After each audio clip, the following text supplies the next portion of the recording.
Make this one particular point because I think it's very important and it gets to the core of everything that's going on.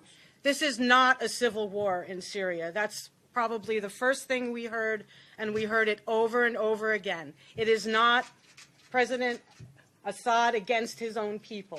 It is President Assad and the Syrian people all together in unity against outside forces, outside mercenary forces, terror organizations, the names change every day or every other day to try to protect their identity and maybe keep the connection between the country that funded it and that group kind of a little bit more nebulous.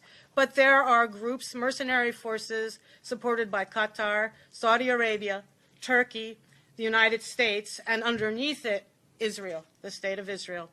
And these outside mercenary forces are the ones that are terrorizing the Syrian people and are attempting to divide the Syrian people. I remember when the U.S. invaded Iraq, our organization was against it well before the invasion ever began. But once the invasion was over and the United States was setting up a government, we talked to many Iraqis who said, we're not Sunni and Shia. We're not Sunni, Shia, and Kurds. But the United States is trying to divide us that way.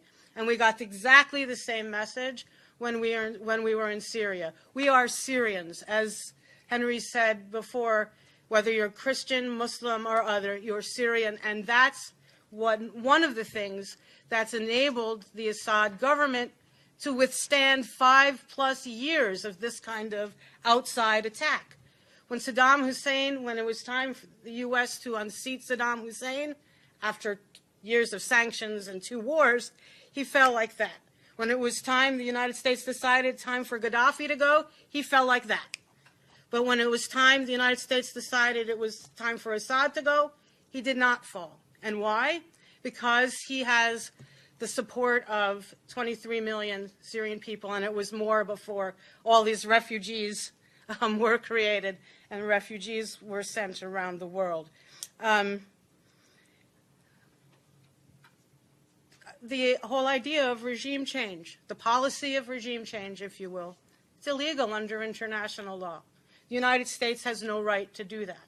The United States has no right to decide for the Syrian people who their government leaders should be.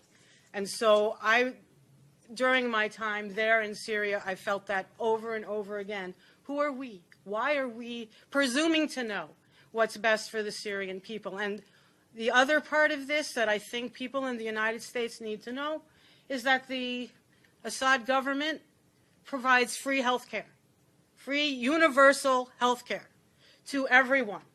It's a mission, it's part of the government's mission.